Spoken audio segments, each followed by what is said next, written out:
লুকিয়ে শুভর সাথে আদ্রিতকে দেখে চমকে গেল মোহনা। সম্পূর্ণ জানতে ভিডিওটিতে একটি লাইক করে দেখতে থাকো। গল্পের শুরুতেই দেখা যায় সবাই মিলে একটা প্ল্যান করেছে আদি আর শুভকে কাছাকাছি আনার জন্য। এরপরেই রমিত বলে, আমরা একটা খেলা আজকে খেলবো। এই খেলাটা হচ্ছে সমস্ত কাপলদের মধ্যে হবে, যে যার মনের কথা চিরকুটে লিখে দেবে, তারপর বাকিটা পরে বলবো, আগে এইটুকু হয়ে যাক। এর মধ্যেই মোহনা বলে, এটা তো দারুণ একটা খেলা, আমিও এই খেলায় অংশগ্রহণ করব। ঠাম্মি তখন বলে, এ বাবা, তুমি শুনলে না, এটা হচ্ছে কাপলদের খেলা, আর এই খেলাতে তুমি অংশগ্রহণ করবেই বা কি করে, তাই না? মোহনার সুরেতে অনেক খারাপ লাগে। এরপর সবাইকেই একটা করে চিরকুট দেওয়া হয়, আর তারা তাতে নিজেদের মনের কথা লিখতে শুরু করে। সবার যখন লেখা হয়ে যায় তখন দায়িত্বটা গিয়ে পড়েছে মোহনার গায়ে, আর বলে, আজকে মোহনা সব চিরকুটে যা যা লেখা আছে পড়ে আমাদেরকে শোনাবে। মোহনা বলে, বেশ, আমি তাহলে পড়ছি। এর মধ্যেই মেজমা মানে রঞ্জিনী লিখেছে যে আমাকে কিন্তু একটা দামি শাড়ি কিনে দিতে হবে, কসমেটিকের দায়িত্বও কিন্তু নিতে হবে। আর মেচকা তো শুনে রীতিমতো অবাক হয়ে যায়। এরপর দাদু লিখেছে, ভোরবেলায় ঠাম্মির সাথে মর্নিং ওয়াকে যাওয়াটা এখন সে অনেক মিস করে। এরকমভাবে অনেক ছোট ছোট কথাই লেখা রয়েছে, আর মোহনা এগুলো পড়তে গিয়ে বেশ এনজয় করতে থাকে। আর যখনই সময় চলে এসেছে আদি আর শুভরটা, তখন একটু ইতস্তত বোধ করতে থাকে।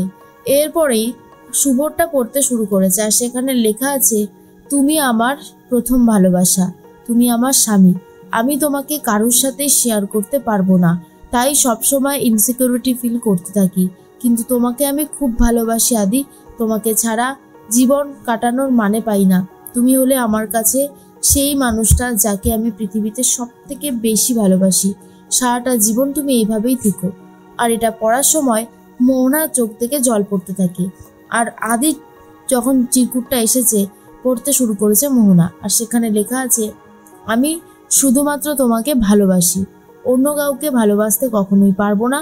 তোমাকে যে জায়গাটা দিয়েছি সেটা শুধুমাত্র তোমাকেই দিতে পারবো। তুমি আমার স্ত্রী, সারাটা জীবন আমি তোমার সাথেই থাকতে চাই। মোহনা এগুলো পড়ে নিজের চোখের জল আর সামলাতে পারে না। একদিকে ঋদ্ধি আর ডোনার মধ্যেও ভাব হয়ে যায়, অন্যদিকে শুভ আর আদির মধ্যেও ভাব হয়ে যায়।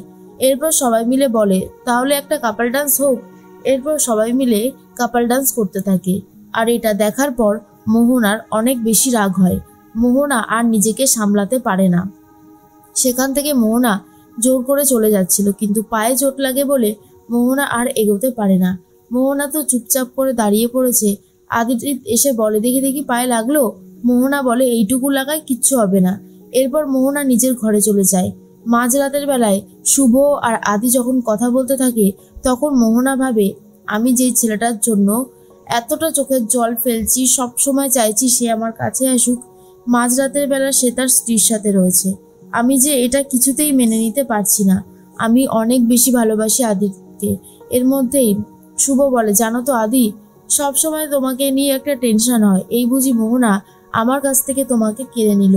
তখন আদি বলে, এটা কোনোদিনও সম্ভব নয় শুভ, কারণ আমি শুধুমাত্র তোমাকেই তো ভালোবাসি, অন্য কাউকে তো ভালোবাসি না। আর তুমি আমার স্ত্রী, তোমার যে জায়গাটা রয়েছে সেটা আমি কোনোদিনও কাউকে দিতে পারবো না, এটা হবেই না। আর কেশব হলো আমার সন্তান, তোমাদেরকে নিয়েই তো আমার পুরো জগৎ, তাই না? এদিকে মোহনা ভাবে যে আদ্রিতের সাথে যদি সে সময় কাটাতে পারত তাহলে তার অনেক ভালো লাগতো। ইচ্ছে করে মাঝ রাতের বেলায় শুভর ঘরে যাবে বলে ঠিক করেছে মোহনা। তাই একটা ফাঁকা জলের বোতল নিয়ে এগোতে থাকে আদ্রিতের ঘরের দিকে। তার মাঝখানে শুভ বলে, মোহনা যতবারই তোমার কাছে আসে ততবারই আমার মনের মধ্যে যে কি ঝড় ওঠে, তোমাকে হয়তো সেটা বোঝাতে পারি না, কিন্তু আমার খুব কষ্ট হয়। বারবারই একটা কথা মনে হয়, আমার জীবন থেকে বোধহয় সব কিছু চলে যাচ্ছে, আমি কোনোভাবেই আর কিছু করে উঠতে পারছি না। কিন্তু আদ্রিত বলে, কোনোদিনও সেটা হবে না, শুধুমাত্র তোমাকে ভালোবেসে তোমার সাথেই থাকতে চেয়েছি। এর মধ্যেই মাঝরাতের বেলা দরজা টকটক করতে থাকে মোহনা।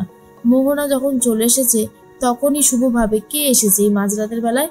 এরপর শুভ যখন দরজা খোলে, মোহনা তো রীতিমতো আদ্রিতকে দেখে অবাক হয়ে যায়। আদ্রিত আর শুভ যে কাছাকাছি ছিল সেটা বুঝতে পেরে গেছিল মোহনা, আর তার জন্যই আরো বেশি করে মোহনার খারাপ লাগে মাঝ রাতের বেলায় এইভাবে লোককে ডিস্টার্ব করাটা, এটার জন্য শুভ আরও বেশি রেগে যায় মোহনার উপর।